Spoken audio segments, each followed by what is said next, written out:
गोस्वामी जी महाराज पूर्व प्रसंग में वर्णन किए श्री किशोरी जो श्री सुमंत्र जी से कह रही हैं कि आप मेरी ओर से सास ससुर को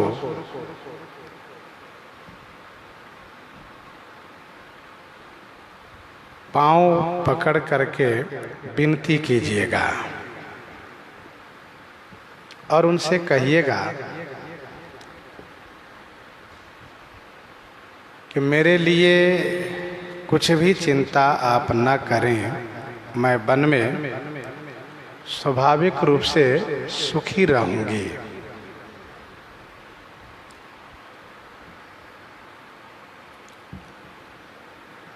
प्रभु ने कहा था कि सासु ससुर गुरु प्रिय परिवारु फिरहु त सब कर मिटई खभारू। सासु ससुर गुरु प्रिय परिवारु फिरहु त सब कर मिटई खभारू।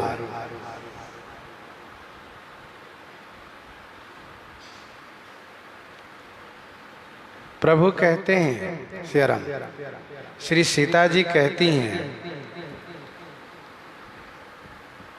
कि मेरी ओर से कुछ भी चिंता न करें। इसका मतलब यह है कि मुझे वन में किसी प्रकार से कोई कष्ट नहीं है। प्राणनाथ प्रिय देवर साथा वीर धुरे न धरे धनु भाथा। प्राणनाथ प्रिय देवर साथा।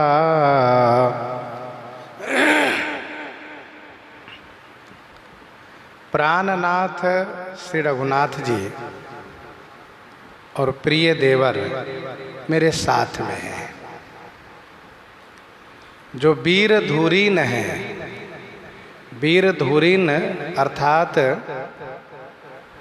वीरों में श्रेष्ठ है, वीरों में अग्रगण्य हैं और धनु भाथा धरे। धनुष और भाथा माने तरकस धारण किए हुए हैं।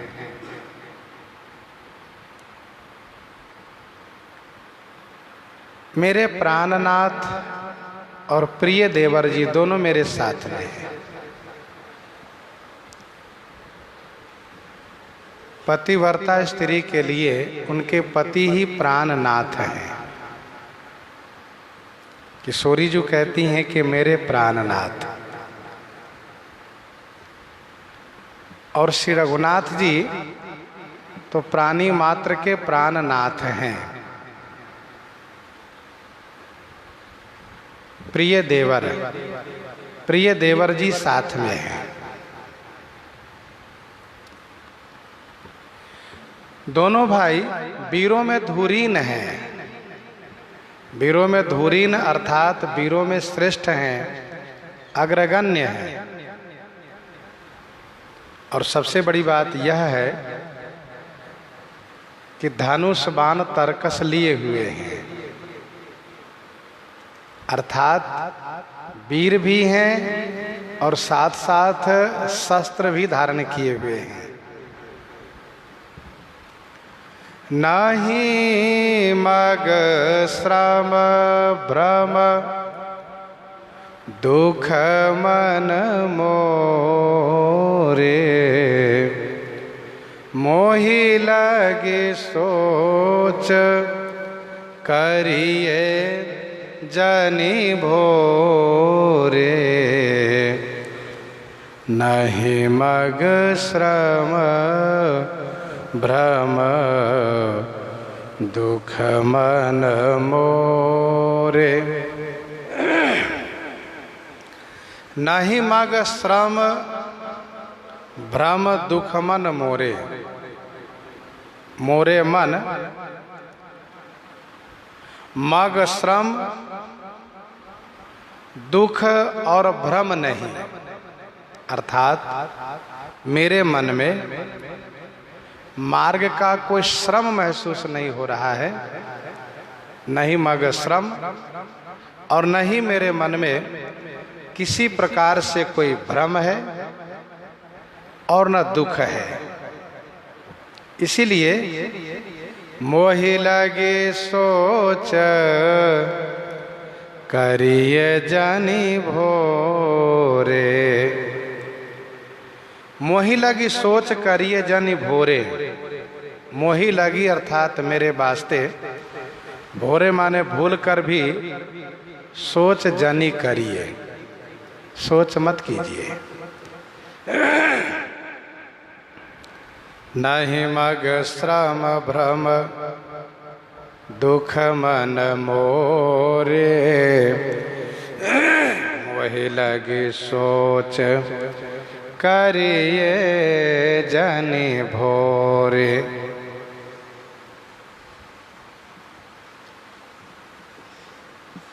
मुझे मार्ग का कोई श्रम नहीं है और किसी प्रकार से मेरे मन में दुख होने का भ्रम नहीं, दुख भी नहीं है। इसीलिए भोरे माने भूल कर भी मेरे लिए सोच न करें। सोनी सो मंत्र सिए शीतल बानी। भायाओ विकल जानो फनी मनी हानि। सोनी सुमंत्र सिए शीतल बानी। श्री सुमंत्र जी श्री सीता जी की शीतल वाणी सुन करके बड़े विकल हो गए। जनु मणि हानि फनी। जनु मानो मणि की हानि होने पर, फनी माने सर्प, व्याकुल हो गए हो।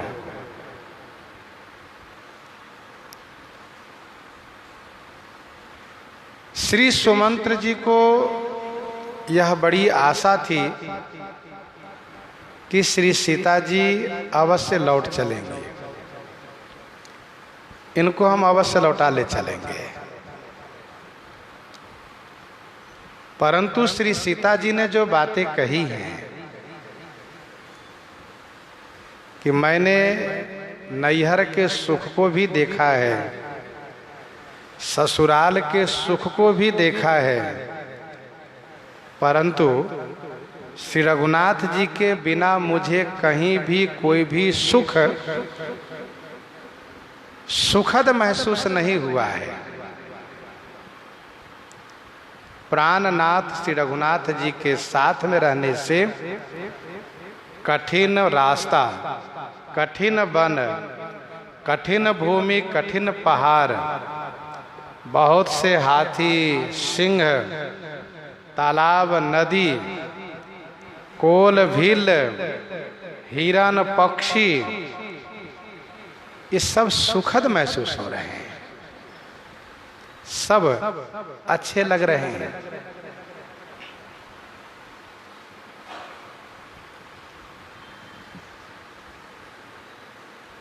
आप मेरी ओर से सास ससुर जी को चरण पकड़ करके विनती कीजिएगा कि वह मेरे लिए चिंता न करें। यह सुन करके श्री सुमंत्र जी महाराज कुछ बोल नहीं पाए। बोलने के लिए इनके पास कोई शब्द नहीं है, क्या बोले। पतिव्रता नारी का जो कर्तव्य है, जो धर्म है, उसको पालन कर रही है। इसलिए श्री सुमंत्र जी के पास कोई शब्द नहीं है।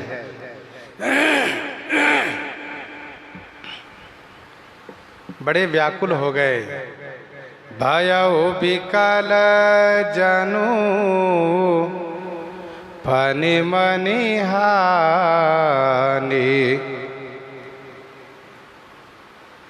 विकल हो गए मानो मणि की हानि पर फनी माने सर्प व्याकुल हो जाते हो।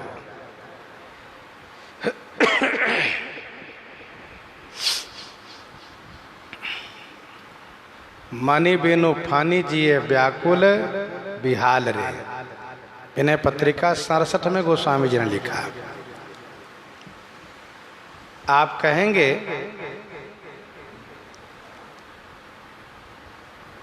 कि मणि तो 3 है यहाँ पर और फानी तो एक ही है श्री सुमंत्र जी। तो इसका उत्तर यह है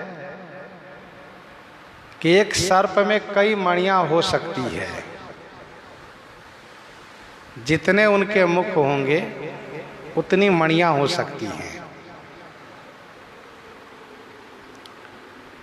दूसरा यहाँ पर उपमा है, उदाहरण है। उदाहरण है भयो विकल जनु फनि मनि हानि।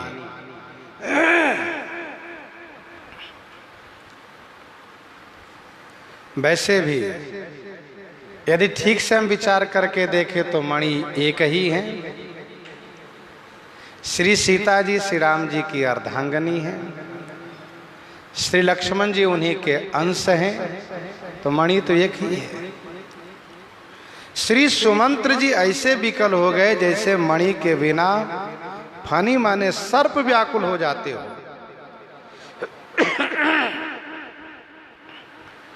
नयन सोझ नहीं सुनाई न काना, कही न सकई कछु अति अकुलाना। नयन सोझ नहीं सुनाए न काना।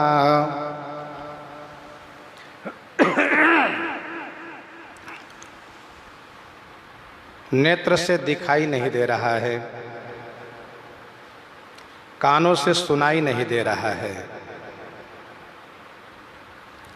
वाणी बंद हो गई, बोलते नहीं बन पा रहा है। अति अकुलाना अर्थात अतिशय व्याकुल हो गए।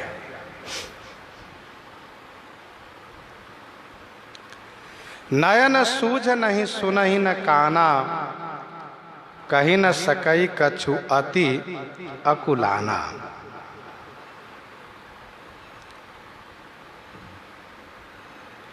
नेत्र से दिखाई नहीं दे रहा है, कानों से सुनाई नहीं दे रहा है,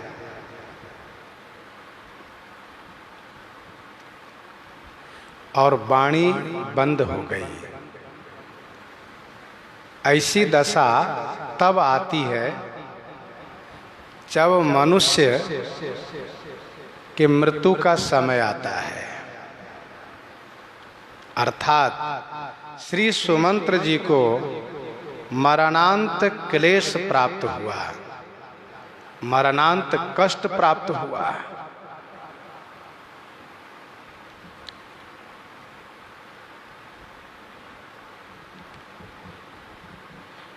नयन सूझ नहीं श्री राम जी के बिना, सुनई नहीं काना लक्ष्मण जी के बिना, और कही न सकई कछु श्री सीता जी के बिना।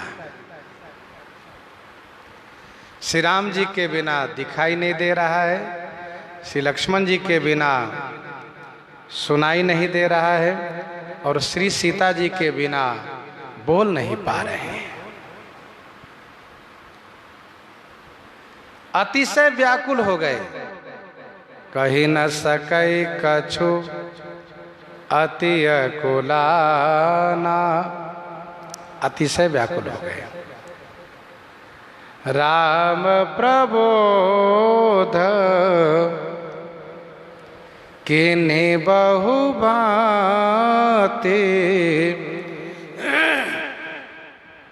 तदपि होती नहीं शीतल छाती। राम प्रबोध किन्ह बहु भांति, तदपि होत नहीं शीतल छाती। राम प्रबोध किन्ह बहु भांति। श्री राम जी बहुभांति प्रबोध किन्ह।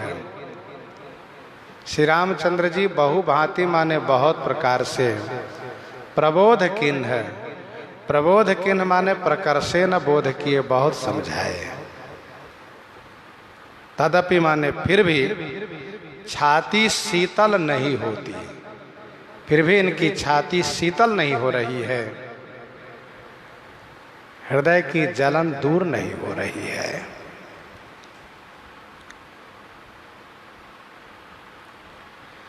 श्री रघुनाथ जी श्री सुमंत्र जी को बहुत प्रकार से समझा रहे हैं।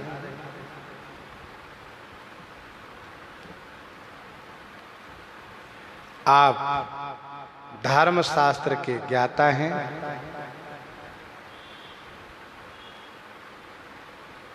आप धैर्य धारण करें। जीवन में दुख और सुख तथा संयोग और वियोग होता है।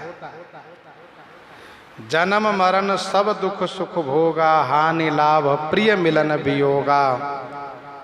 काल कर्म बस हो ही गोसाई, काल कर्म बस हो ही गोसाई। बरबस राति दिवस की नाई, बरबस राति दिवस की नाई।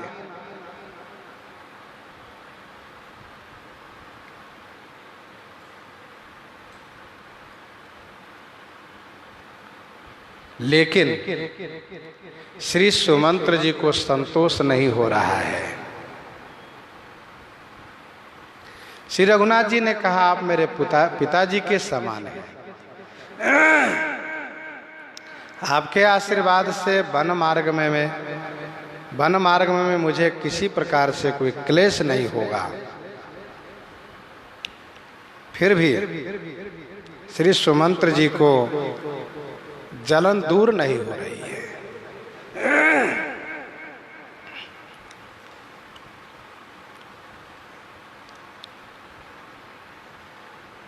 राम वियोग विकल सब ठाढ़े, जहाँ तहाँ मनहु चित्र लिखी काढ़े। वो दशा श्री सुमंत्र जी को प्राप्त हो गई है। जतन अनेक साथ हित कीन्हे, उचित उतर रघुनंदन दीन्हे। जतन अनेक साथ हित कीन्हे, उचित उतर रघु नंदन दीन्हे। साथ हित माने साथ के वास्ते अनेक जतन किन्हे। अनेक जतन किन्हे माने अनेक उपाय किए। मुझे भी साथ में लिए चलिए, मुझे साथ में रख लीजिए, इसके लिए अनेक उपाय किए। उचित उतर रघुनंदन दीन्हे। श्री रघुनाथ जी उचित उत्तर दिए। जतन अनेक साथ हित किन्हे।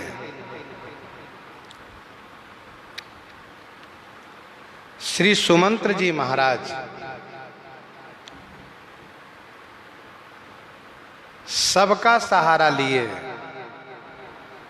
अयोध्या जी का, अयोध्या वासी का, माताओं का, इन घोड़े का सहारा लिए। श्रीमद् वाल्मीकि रामायण अयोध्या कांड के 52 सर्ग में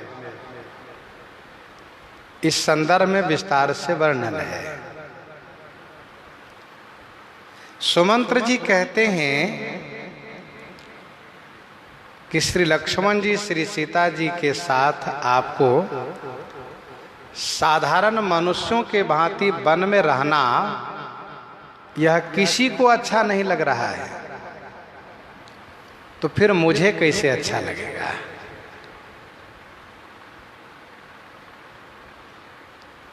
आपके बिना श्री अयोध्या जी उसी प्रकार से शोकाकुल हैं जिस प्रकार से पुत्र के वियोग पर पुत्र के शोक में माता व्याकुल होती है। पुत्र के शोक में, पुत्र के वियोग में माता व्याकुल होती है। प्रभु इन अयोध्या जी की ओर देखिए, आपके बिना श्रीहीन हो गई है। और जिन लोगों ने आपको रथ पर देखा है, वही लोग जब आपको रथ पर नहीं देखेंगे, यह देखेंगे कि सुमंत्र जी खाली रथ लेकर आ गए हैं, तो लोगों पर क्या बीतेगा। लोग भोजन पानी छोड़ करके मरना चाहेंगे। प्रभु इन अयोध्या वासियों के मन में आप विराजित हैं। आपके बिना किसी को चैन नहीं है। जिस प्रकार से कोई वीर, कोई योद्धा युद्ध में गया हो और युद्ध में वह वीर गति को प्राप्त हो गया हो, सारथी जब अकेले बच गया हो, तो सारथी उस सेना को देख करके मालिक के बिना वो जिस प्रकार से शोकाकुल होता है, बहुत व्याकुल होता है, वह लौटना नहीं चाहता है नगर में। महाराज वैसे ही मेरे लिए समझिए, मैं आपके बिना रथ को लेकर के नगर में कैसे जाऊंगा। जिन लोगों को मैंने तमसा तट पर सोते हुए छोड़ दिया है, उन लोगों को मैं क्या जवाब दूंगा। वे लोग क्या कहेंगे।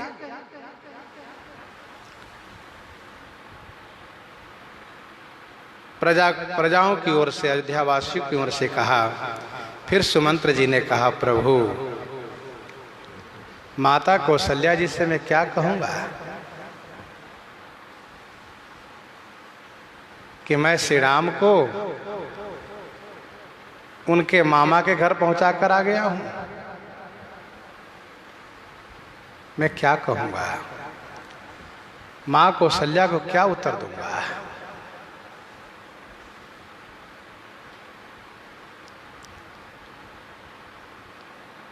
फिर इसके बाद सुमंत्र जी ने कहा, प्रभु जिस प्रकार से सारथी बना करके आपने मुझे सुख दिया है,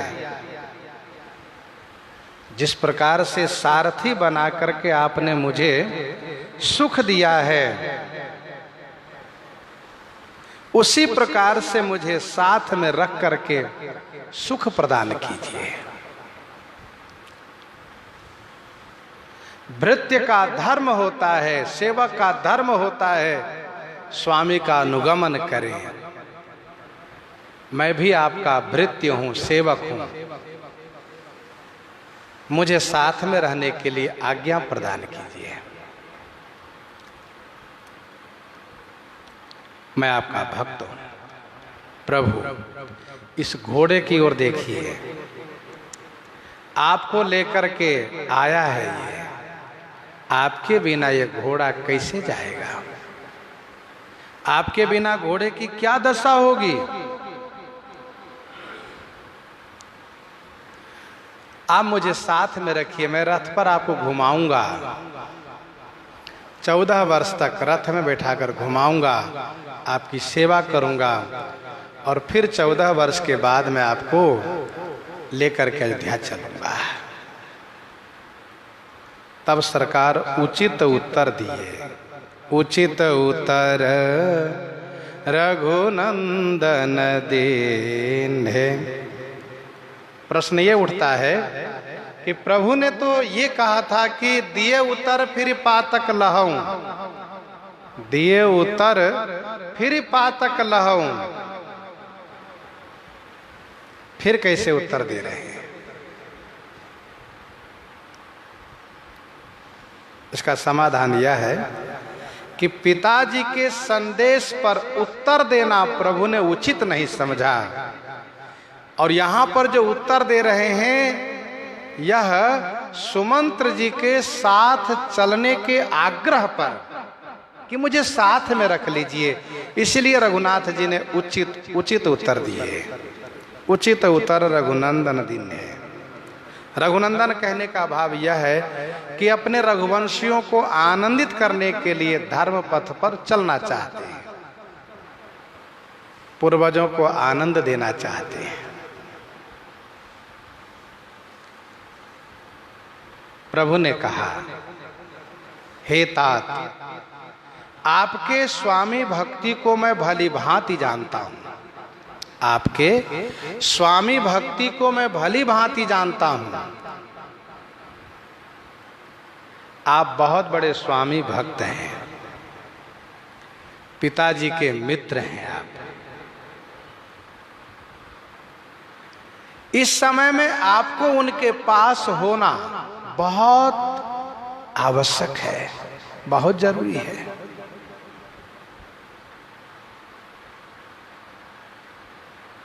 आप जब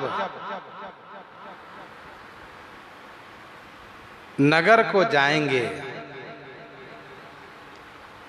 तो माता कैकेयी प्रसन्न हो जाएंगे, उनको विश्वास हो जाएगा कि श्री राम वन को चले गए, और फिर माता कैकेयी पिताजी को कटु नहीं कहेंगी, उनको कटु कह करके, अशब्द कह करके दुखी नहीं करेंगे।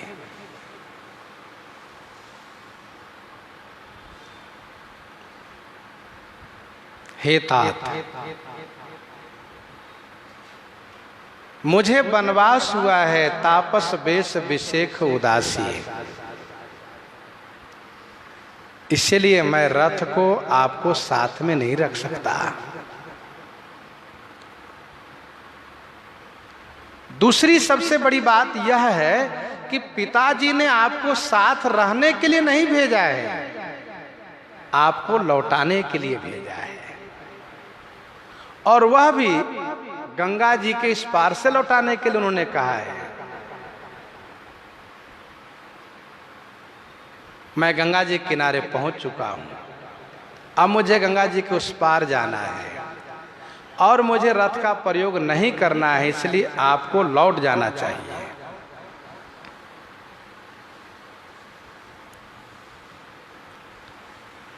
आप लौट जाइए। माता कैकेयी को विश्वास होगा, उन्हें तसल्ली होगी। श्री भरत को शीघ्र बुलवा करके, श्री भरत को शीघ्र बुलवा करके राज्य पद को ग्रहण करवाएंगे, आगे का कार्य देखेंगे। तो सरकार ने उचित उत्तर में यही कहा है कि आपको साथ में रहने के लिए पिताजी ने नहीं भेजा है, इसलिए आप को जैसा पिताजी ने कहा था, बन देखाई सुरसरी अनवाई, तो आपने गंगा जी के तट तक मुझे पहुंचाया है, अब आप यहां से लौट जाइए। मैंने पिताजी की आज्ञा को स्वीकार करके गंगा जी किनारे आने तक के लिए रथ को प्रयोग किया, रथ को स्वीकार किया है। अब मैं 14 वर्ष के बाद ही लौटूंगा, अब आप लौट जाइए। गोस्वामी जी कहते हैं, मेटी जाए नहीं राम रजाई, कठिन करम गति कछु न बसाई। मेटी जाई नहीं राम रजाई, कठिन करम गति कछु न बसाई।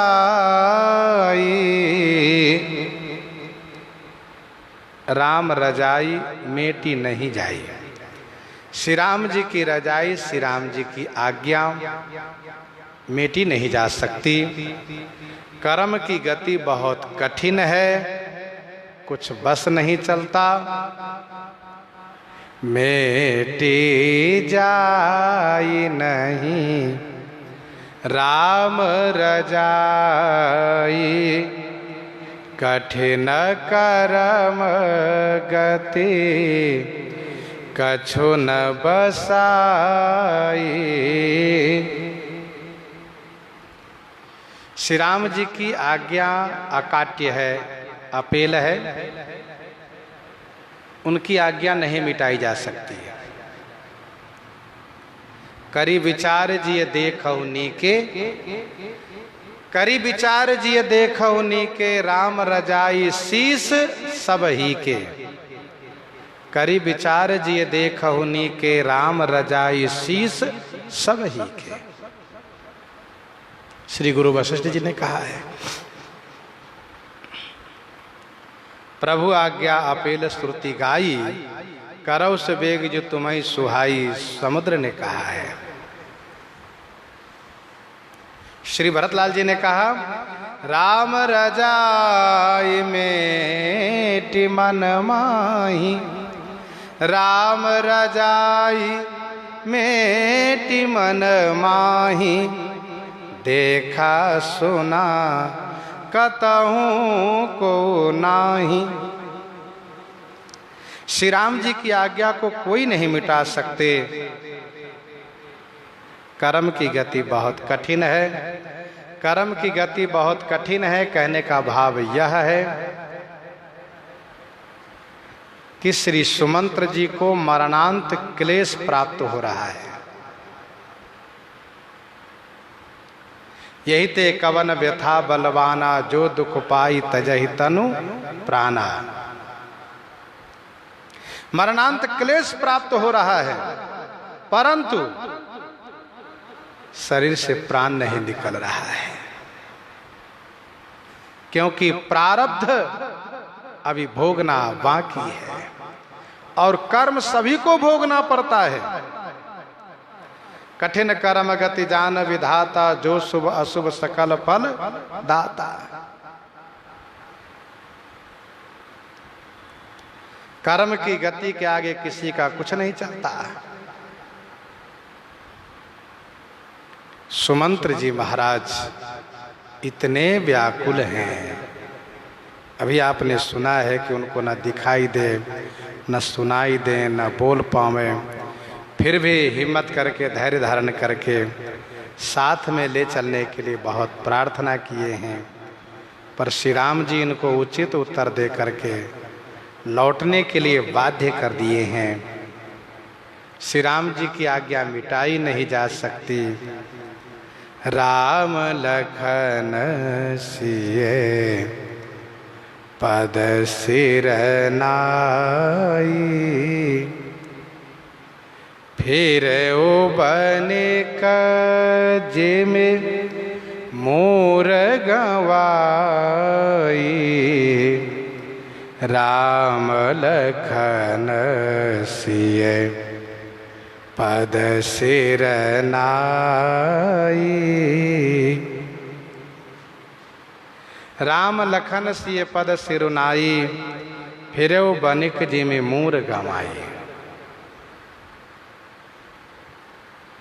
श्री राम जी, श्री लक्ष्मण जी, श्री सीता जी तीनों के चरण में सिर नवा करके प्रणाम करके फिरो माने लौटे। जनु बनिक मूर गंवाई, जिमी माने जैसे, बनिक माने व्यापारी बनिया, मूर माने मूल गंवा करके लौटा हो।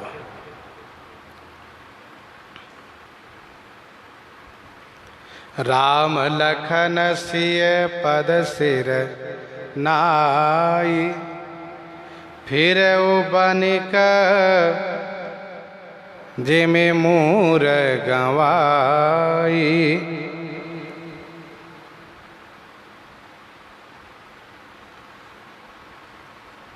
श्री सुमंत्र जी की तीनों में भक्ति है।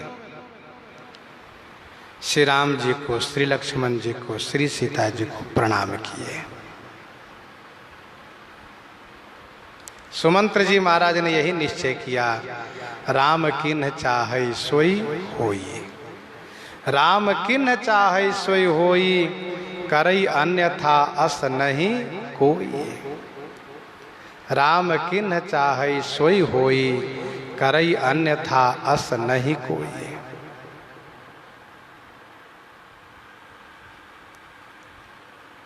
जैसे व्यापारी व्यापार के लिए चलता है तो यह सोच करके चलता है कि नहीं मुनाफा तो मूल तो अवश्य वापस आएगा। व्यापार करने जब बनिया जाता है, व्यापारी जाता है, तो इस आशा से जाता है कि मुनाफा कमाएंगे,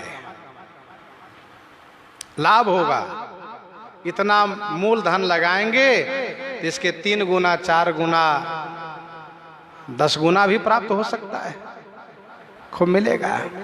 मिल जाता है तो बहुत खुश होकर के व्यापारी घर लौटता है कि अरे वाह, बहुत आमदनी हुई, बहुत मुनाफा हुआ। कभी कभी ऐसा भी होता है कि उसको मुनाफा नहीं होता है तो मूल के मूल मिला तो लौटता तो है, लेकिन हर्ष विषाद दोनों रहता है, अरे इतना श्रम किया कुछ हाथ नहीं लगा, पर चलो कोई बात नहीं, मूल तो आ गया, कहीं ऐसा न हो कि भी न चला जाता। पर कभी कभी ऐसा होता है कि उसका मूल ही समाप्त हो जाता है। या तो जिस जहाज से वह व्यापार के लिए चला था जहाज डूब गया, अथवा जिस धंधा को लेकर के वो चल रहा था खरीद बेच करने के लिए, उसको चोर ने, डाकू ने छीन लिया, चुरा लिया, अपहरण कर लिया, बेचारा बहुत दुखी हो जाता है। वैसे ही यहाँ पर श्री सुमंत्र जी महाराज बनिक के स्थान में हैं। श्री सीता जी लौट आएंगी, श्री सीता जी लौट आएंगी, यह इनको विश्वास था। अर्थात मूल रूप में श्री सीता जी लौट आएंगी, यह भरोसा था। और श्री राम जी लक्ष्मण जी भी लौटेंगे, यह मुनाफा के रूप में विश्वास था। श्री राम जी श्री लक्ष्मण जी भी लौटेंगे, मुनाफा के रूप में यह विश्वास था। अर्थात श्री चक्रवर्ती जी ने कहा था कि हे मंत्रीवर्य, हे तात, आप रथ लेकर के जाइए, श्री राम जी लक्ष्मण जी सीता जी को वन घुमा करके लौटा लाइए। यदि श्री राम लक्ष्मण दोनों भाई न लौटें तो श्री सीता जी को अवश्य लौटाइएगा। श्री सीता जी जब बन के भयावह दृश्य को देखेंगी तो बहुत भयभीत हो जाएंगे, और मौका पाकर के आप उन्हें समझाइएगा, मौका पाकर के आप समझाइएगा। तथा यदि श्री राम लक्ष्मण नहीं लौटते हैं तो कम से कम श्री सीता जी को अवश्य लौटा लाइएगा, नहीं तो मेरी मृत्यु हो जाएगी। तो सुमंत्र जी महाराज यह सोच करके चले थे कि श्री राम लक्ष्मण श्री सीता तीनों को लौटा लाएंगे, नहीं तो कम से कम श्री सीता जी को तो लेकर आएंगे ही, परंतु श्री सीता जी को भी नहीं लौटा पाए, इसलिए बहुत कष्ट है। यहाँ पर यदि कोई कहते हो कि श्री सीता जी को मूल में कहना, श्री राम लक्ष्मण जी को मुनाफा में कहना ये शोभनीय नहीं है, तो ध्यान दीजिएगा उपमा का एक अंग होता है, उपमा का एक अंग होता है, एकांगी उपमा होती है।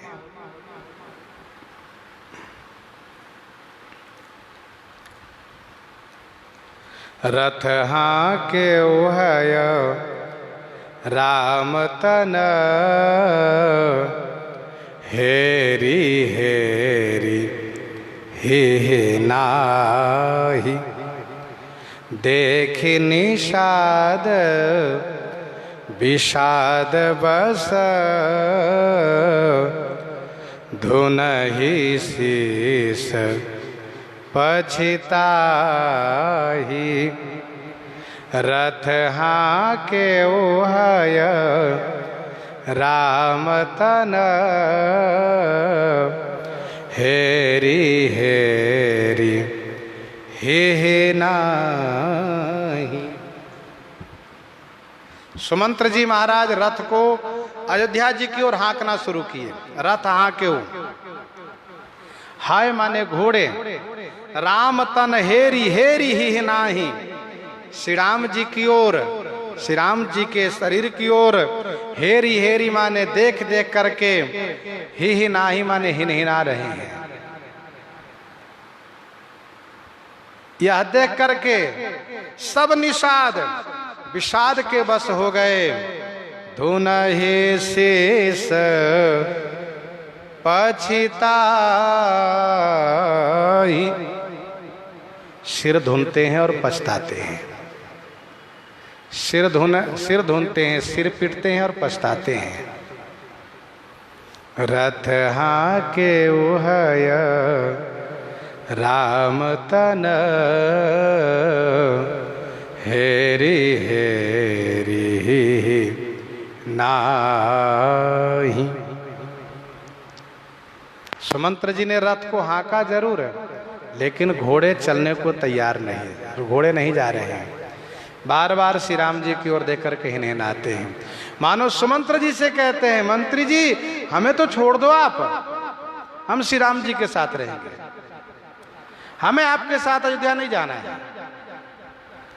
ठीक है रथ पर नहीं जाएंगे, हम उनके साथ में रहेंगे, जब कभी उनकी इच्छा होगी मेरे ऊपर बैठेंगे पीठ पर, मैं लेकर चलूंगा, मुझे तो छोड़ दीजिए आप। देखि दखिन दिशि हायहि नाही, देखे दखिन दिशि हायहि नाही, जानु बेनु पंख बिहग अकुलाहि, नहीं तृण चरहि न पियहि जल, मोचहि लोचन बारी, देखि निषाद विषाद बस, नहीं तृण चरहि न पियहि जल, लोचहि मोचन बारी। ये घोड़े की दशा है।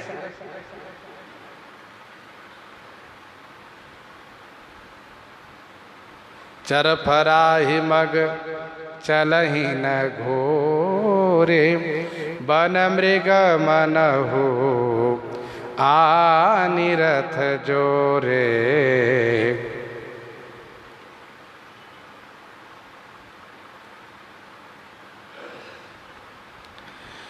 तो निषादगण घोड़े की दशा देख करके बड़े व्याकुल हो गए। देख निषाद विषाद बस, धुन ही शीश पछिताए।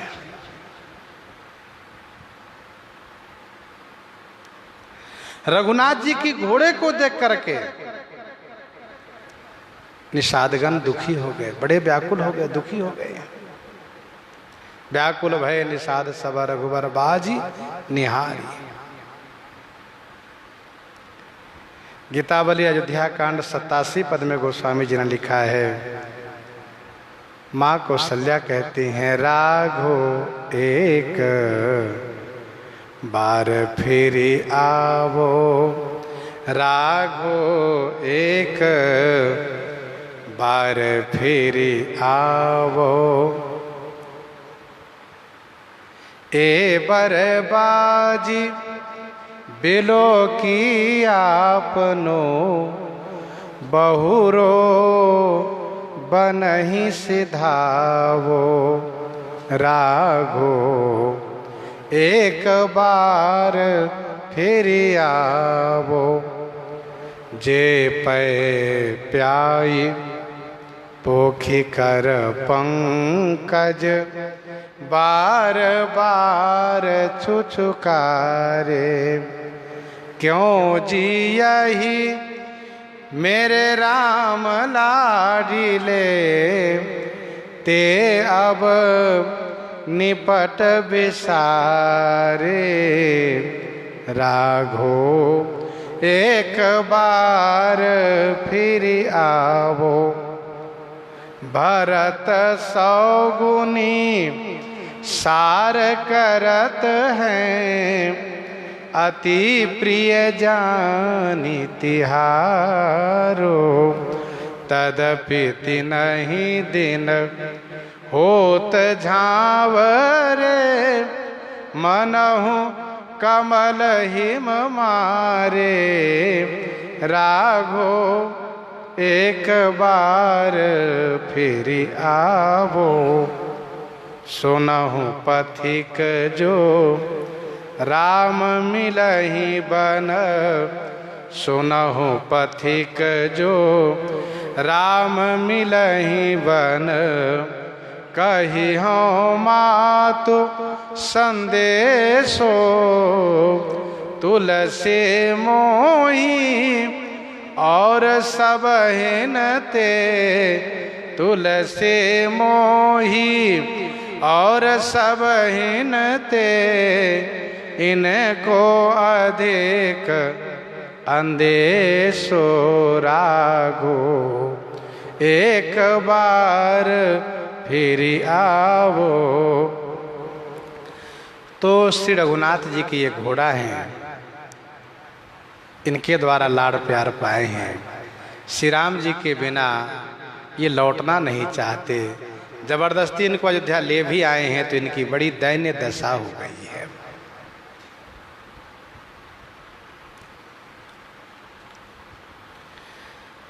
जासु वियोग विकल पशु ऐसे, प्रजा मातु पितु जीहहि कैसे, प्रजा मातु पितु जीहहि कैसे, जासु वियोग विकल पशु ऐसे। निषाद लोग इसलिए ज्यादा दुखी हैं, किस लिए? कि जिनके वियोग में पशु ऐसे विकल हैं, घोड़ा ऐसे विकल हैं, तो इनके माता पिता और प्रजाजन कैसे जीवित रहेंगे? सुमंत्र जी ठीक ही कह रहे हैं कि आपके बिना कोई जीवित नहीं रह पाएंगे, और सुमंत्र जी ठीक ही कह रहे हैं कि आपके बिना हम सब मारे गए, श्री कैकेयी के अधीन होकर के हम नहीं रह पाएंगे हम लोग। जासु वियोग विकल पशु ऐसे, जिनके वियोग में पशु में ऐसी व्याकुलता है, घोड़े ऐसे व्याकुल हैं, तो प्रजा माता पिता कैसे जीवित रहेंगे? मुश्किल है जीवित रहना। बरबस राम सुमंत्र पठाए, सुर सरि तीर आप तब आए, बरबस राम सुमंत्र पठाए, सुरसरी तीर आप तब आए। सुमंत्र जी महाराज को श्री राम जी जबरदस्ती लौटा दिए। बरबस राम सुमंत्र पठाए। राम बरबस माने जबरदस्ती श्री सुमंत्र जी को पठाए माने भेज दिए। तब सुरसरी तीर आप आए। तब सुरसरी गंगा जी के तीर पर आप स्वयं आए। सुरसरी तीर आप तब आए। बरबस राम सुमंत्र पठाए।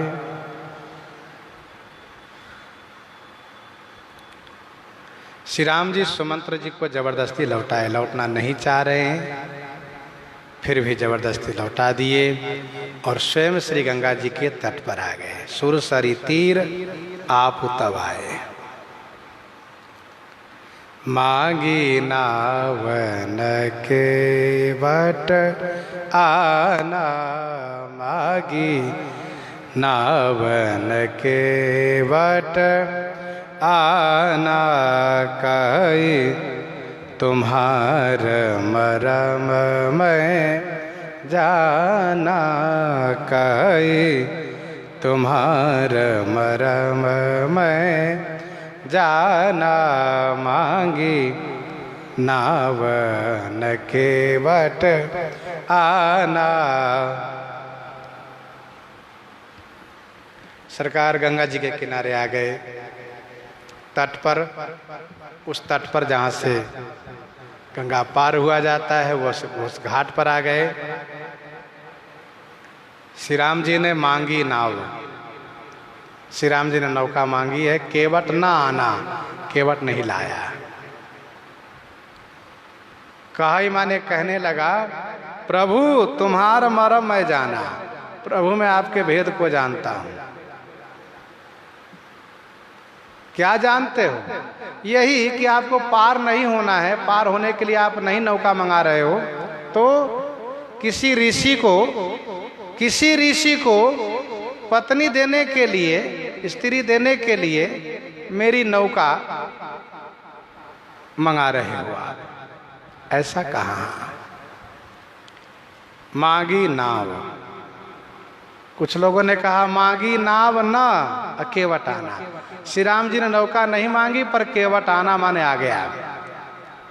पर ध्यान दीजिएगा, बिना बुलाए बिना मांगे आने पर इस प्रकार से अपना टेक कोई नहीं रख सकता और इस प्रकार से मान मनोबल वाली बात नहीं कर सकता। जो बिना बुलाए आवे, बिना मांगे आवे, बिना बुलावे आवे, तो फिर वह मान मनोबल वाली बात क्यों करेंगे? फिर अपनी बात अपनी टेक क्यों रखेंगे? इसलिए अर्थ इसका यही है, मांगी नाव। सीधा अर्थ मांगी नाव।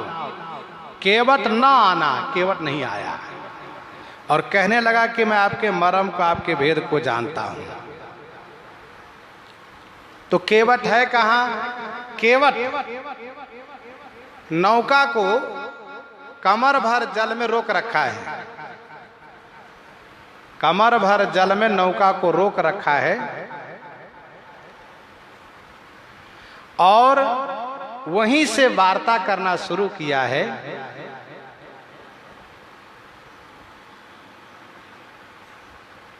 कि मैं आपके मरम को जानता हूं।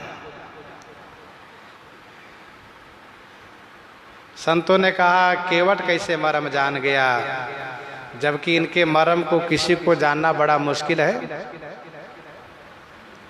जग पेखन तुम देख निहारे, विधि हरि शंभु नचाव निहारे, त्यों न जान ही मरम तुम्हारा। केवट ने कैसे जाना? इसका उत्तर यह है कि जो मरम इसने जाना है, उसी मरम के बारे में यह कहता है। इन्होंने मरम क्या जाना है? यही कि श्री रघुनाथ जी के चरण रज से नारी हो जाती है। श्री राम जी के चरण रज के स्पर्श जहाँ भी हो वहाँ एक नारी निकलती है, एक स्त्री पैदा होती है। तो श्री राम जी के चरण कमल के रज में वह जड़ी है, वह मूड़ी है, जड़ी है कि नारी बना सकती है, वो नारी बनाने की शक्ति है उसमें। ये मरम। श्री निषाद केवट ने, निषाद केवट ने, ध्यान दीजिएगा, केवट ने कैसे जाना कि जो नौका चला रहा है वो केवट निषाद है और जो श्री राम जी के सखा है वह निषाद गुह, निषाद गुह है वो। तो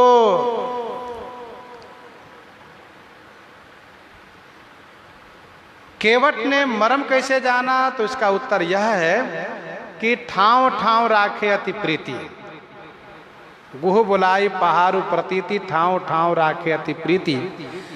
जो रात्रि में पहरेदारों लोगों को रखा है उसमें से यह केवट भी पहरेदारी में रहा है और ये उस जगह पर रहा है जहां से कि श्री लक्ष्मण जी और निषाद राज के संवाद को बहुत ध्यान से सुना है और श्री लक्ष्मण जी द्वारा श्री राम परत्व को समझा है कि श्री राम भगवान हैं और श्री राम अवतार लेकर के भक्तों के लिए चरित कर रहे हैं।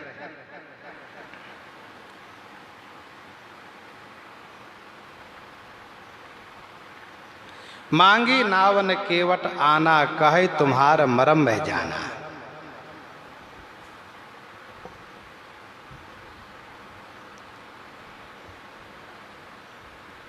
वास्तविकता तो यह है, वास्तविकता तो यह है कि श्री राम जी लौटाने में बहुत मेहनत किए हैं, बहुत परिश्रम किए हैं और श्री राम जी सुमंत्र जी को दुखी देख करके,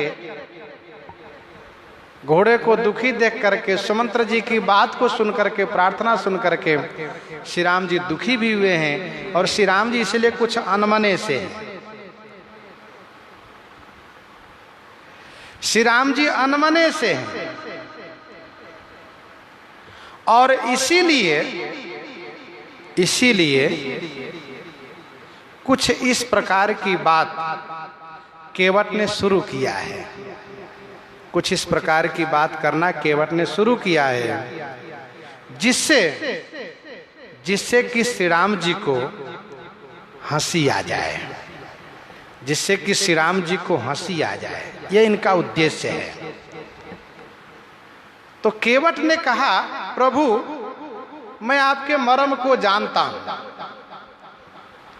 अब क्या मर्म जानते, इसका खुलासा आगे स्पष्ट कर रहे हैं। पहले इस बात पर ध्यान केंद्रित कीजिए कि मांगी नावन केवट आना, श्री राम जी ने नौका मांगी है, इसका प्रमाण कवितावली अयोध्या कांड 5 पद में है। कवितावली अयोध्या कांड 5 पद में गोस्वामी जी ने लिखा, नाम अजामिल से खल कोटि अपार नदी भव बूढ़त काढ़े, जो सुमिर गिरि मेरु शिलाकन होत अजाखुर बारिधि बाढ़े, तुलसी जेहि के पद पंकज ते प्रगति तट निजो हरै अघ गाढ़े, सो प्रभु स्वयं सरिता तरिवे कहाँ मांगत नाव करार है ठाढ़े, मांगत नाव करारे हैं ठाढ़े, हो मांगत नाव करारे हैं ठाढ़े। किनारे पर खड़े होकर के श्री राम जी नौका मांग रहे हैं, यह स्पष्ट कवितावली में लिखा है।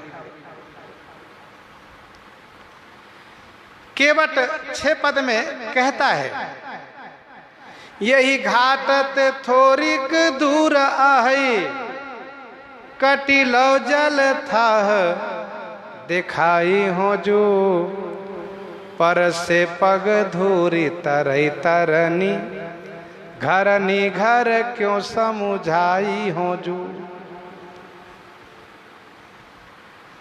यही घाट ते थोरिक दूर है, कटिलो जल था दिखाई हो जो। मुझे पता है कि आपको कोई नदी पार नहीं करना है, वस्तुतः किसी ऋषि को स्त्री देना है और यदि पार करना ही हो आपको तो आइए, पास में घाट है, हम दिखा दें आपको। सबसे बड़ी समस्या ये है कि मेरी जो घर वाली है ना बहुत मुंहजोड़ है, उनको समझाना बड़ा कठिन है। मैं कुछ भी कहूंगा वो मानेंगे ही नहीं, मुझसे बहुत झगड़ेंगे। पर से पग धूरी तरई तरनी, घरनी घर ग्यों क्यों समझाई हो जो, तुलसी अवलंबन और कछु। महाराज हम कोई दुजाति नहीं है, ब्राह्मण नहीं है कि वेद मंत्र पढ़ा लेंगे थोड़ा सा तो कर्मकांड सीख लेगा, अपना जीविका चला लेगा लड़का बच्चा, सो नहीं है। तुलसी अवलंबन और कछु, लड़का के ही भांति जियाई हो जो, बरु मारिए भले ही मुझे मार दीजिए लेकिन बिना पग धोए हौ नाथन नाव चढ़ाई हो जो। स्पष्ट कवितावली अयोध्या कांड के 5 और 6 पद में वर्णन है, उसका पढ़िएगा तो ये बात स्पष्ट हो जाएगी कि श्री राम जी ने मांगत नाव करारे हैं ठाड़े मांगा है। और कौन राम जी? गोस्वामी जी ने उसके पूर्व तीन पंक्ति में श्री राम जी का ईश्वरत्व वर्णन किया है। नाम अजामिर से खलकोटी अपार नदी भवबूरत काढ़े, जो सुमिरे गिरि मेरु शिलाकन होता जाकुर बारिद बाढ़े, तुलसी जय के पद पंकज ते प्रगटी तटनी। ये इन्हीं के चरण कमल से गंगा जी प्रकट हुई हैं। जो हरैया गाढ़े सो प्रभु स्वयं सरिता, तरिवे कह मांगत नाव करारे हैं ठाड़े। और केवट ने जो अपना वक्तव्य दिया, अपने परिवार के बारे में बताया, अपनी मजबूरी अपनी लाचारी दर्शाया कि महाराज मेरी मजबूरी है, यह स्पष्ट वहां पर है। कही तुम्हार मरम मैं जाना, चरण कमल रज का सब कहई, मानुष करनी मूरी कछु आहई, चरण कमल रज कहाँ सब कहई, मानुष करनी मूरी कछु आहई।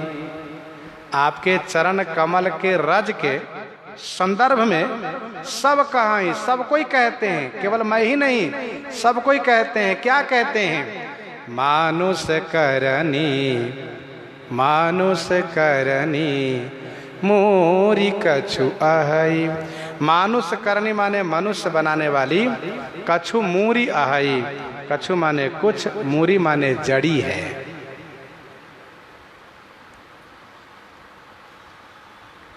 मनुष्य बनाने की जड़ी है आपके चरण कमल के रज में। पहले पूर्व काल में, पूर्व युग में ऐसी जड़ी होती थी कि बहुत कुछ चमत्कार हो जाया करता था उससे। तांबा को सोना बना देना, बहुत कुछ ऐसा चमत्कार दिखाना, ये जड़ी के प्रभाव में रहा है। लोग चमत्कार दिखाया करते थे। चरण कमल रज कहाँ सब कहाई, मानुष करने मोरी कछुआई।